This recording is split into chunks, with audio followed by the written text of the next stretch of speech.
Hey guys, welcome back to our YouTube channel, and in today's video I'm going to show you how to pin multiple locations on Google Map.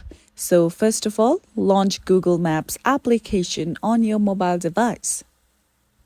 Then just search for a location that you wish to. Now over here, tap on one of the locations you want to pin. Then tap on the option of save. Now over here, tap on the option of New List. Now you have to give this list a new name of your choice. You can also give this list a description. Then tap on Create at the top right corner.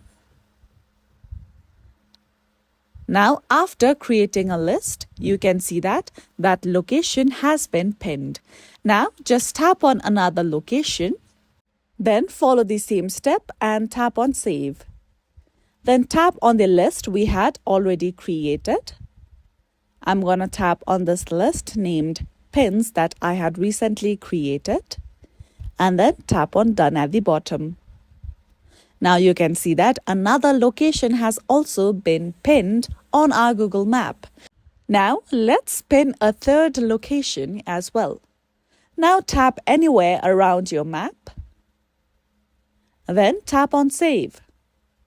Then tap on your new list and then tap on Done. So now you can see that another location has been pinned as well. So follow these easy steps and that's how you can simply pin multiple locations on Google Map. And that's it for today. At last, don't forget to subscribe to our YouTube channel.